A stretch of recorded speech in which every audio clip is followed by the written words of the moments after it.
ना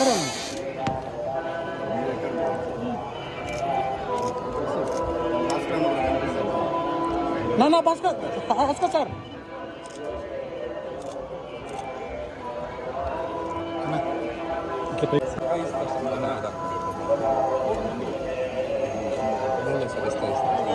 భాస్కర్ పెద్ద చేతి వేసుకోవాలి.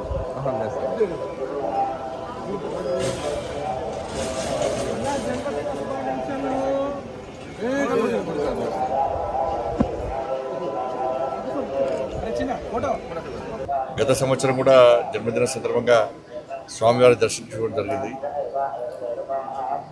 ప్రతి ఒక్కరూ సుఖ సంతోషాలతో ఉండాలని చెప్పి, అందరి కష్టాలు తొలగిపోవాలని చెప్పి, ఒక ప్రశాంతమైన వాతావరణంలో జీవించాలని చెప్పి, ఈ దేశం కోసం, సనాతన ధర్మం కోసం, ఈ సమాజం కోసం అందరూ కలిసికట్టుగా ఉండాలని చెప్పి, ఎవరికి ఏ కష్టం వచ్చినా, ఏ ఆపద వచ్చినా ఈ ధర్మ పరిరక్షలో ఒకరికొకరు చేదోడు వాదోడుగా ఉండాలని చెప్పి, ఆ శక్తిని, సామర్థ్యాన్ని, ఆ ఆలోచనను కల్పించాలని చెప్పి ఆ స్వామివారిని వేడుకోవడం జరిగింది.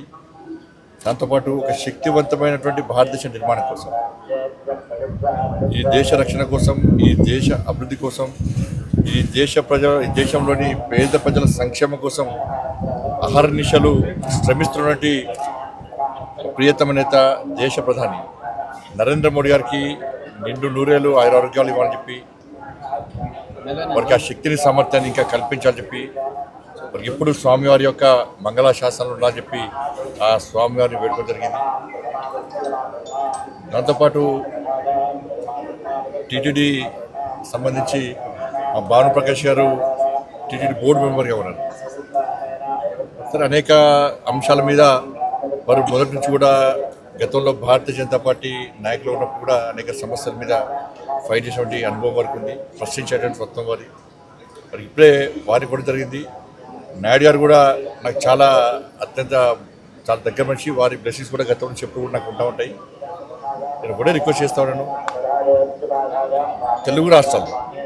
ఈ తెలుగు రాష్ట్రాల్లో కనీసం ధూపదీప నైవేద్యానికి నోచుకున్నటువంటి దేవాలయాలను కాపాడుకోవాల్సిన బాధ్యత టీటీడీ మీద ఉంది. దాంతోపాటు అనేక పురాతన దేవాలయాలు ఇవాళ తెలుగు రాష్ట్రాల్లో ఉన్నాయి. కనీసం అభివృద్ధి నడుచుకోవట్లేవు. భక్తుల మాత్రం చాలా పవర్ఫుల్ సెంటిమెంట్ టెంపుల్స్ అవన్నీ కూడా.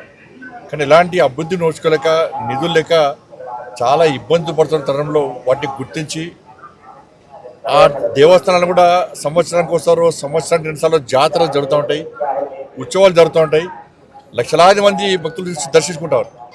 కానీ మిగతా సమయంలో కనీసం ఇక్కడ అభివృద్ధి, కనీస సౌకర్యాలు లేక ఇబ్బంది పడుతున్నారు. కాబట్టి ఈ తెలుగు రాష్ట్రాల్లో ఉన్నటువంటి పురాతన దేవాలయాలకు నిధులు కేటాయించి వాటిని ఒక యుద్ధ ప్రాతిపదికన, ఒక ప్రణాళిక ప్రకారం అభివృద్ధి చేయాల్సిందిగా నేను వారికి విజ్ఞప్తి చేస్తాను.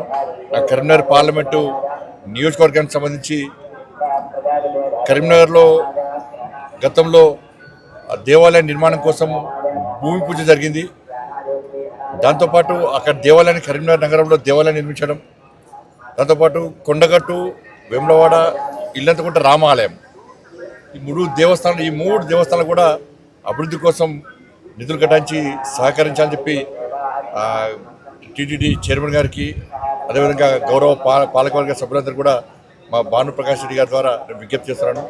ముఖ్యంగా ఇల్లంతకుంట రామాలయం, కొండగట్టు ఆంజనేయ స్వామి దేవాలయం ఇవన్నీ కూడా చాలా పవర్ఫుల్ టెంపుల్స్.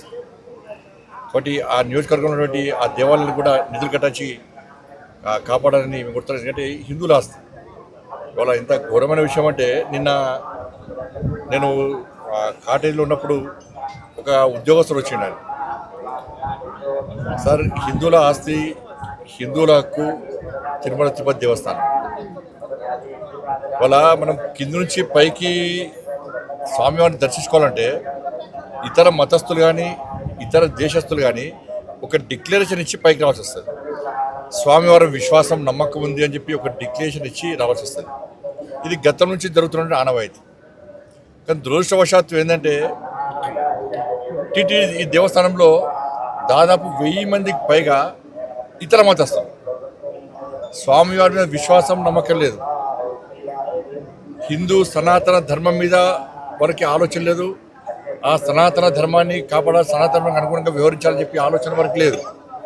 అటువంటి ఉద్యోగస్తులకు, అటువంటి వ్యక్తులకు టీటీడీలో ఉద్యోగాలు ఇవ్వడమైంది, వాళ్ళు ఇంకా కొనసాగించడమైంది. ఎప్పుడో ఒకసారి మార్పు జరగాలి.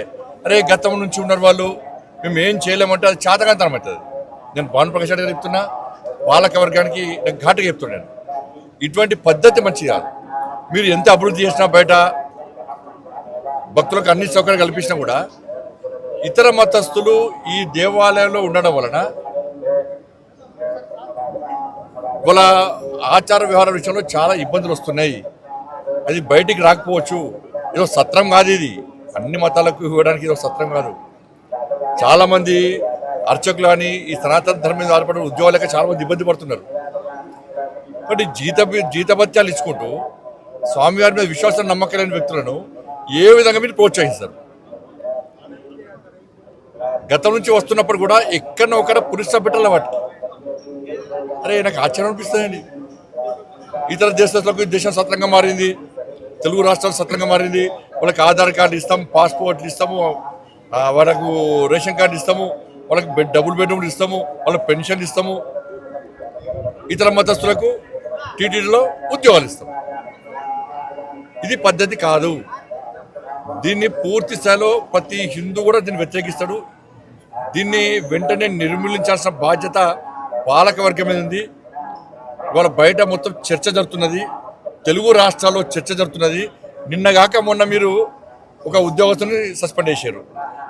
అంటే బయటకు వస్తేనే మీరు సస్పెండ్ చేస్తారు తప్ప దీని మీద ఒక విచారణ జరిపి ఎవరెవరు ఉన్నారు, ఎవరెవరు ఈ సనాతన ధర్మానికి వ్యతిరేకంగా టీటీడీ నిబంధనలు వ్యతిరేకంగా వ్యవహరిస్తున్నారో ఎందుకు మీరు ఎంక్వైరీ చేస్తున్నారు? ఎందుకు నిర్మించలేకపోతున్నారు? ఇది ఓట్ బ్యాంక్ పాలిటిక్స్ కాదు.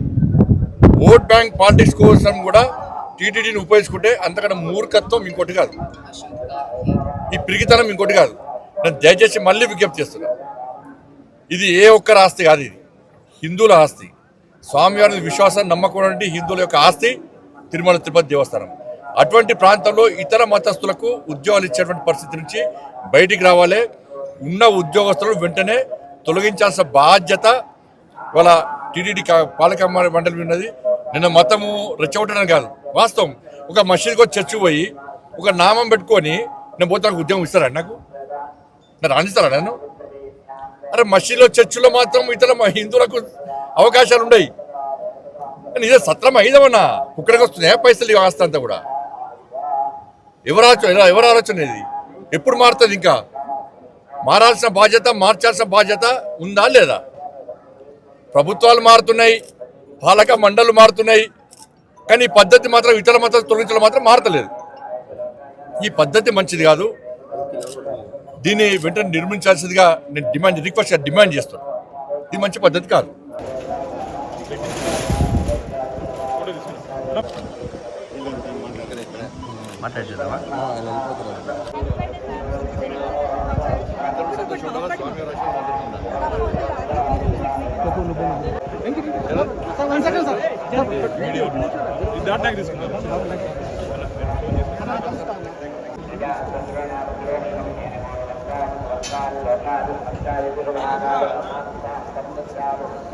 కార్లో మెట్లు దిగి చెప్పేసి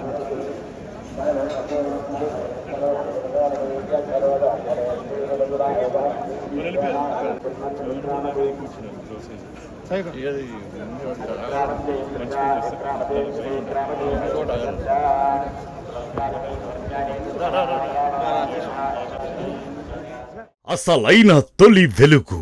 ఫాలో వాట్సాప్ @తొలి వెలుగు official.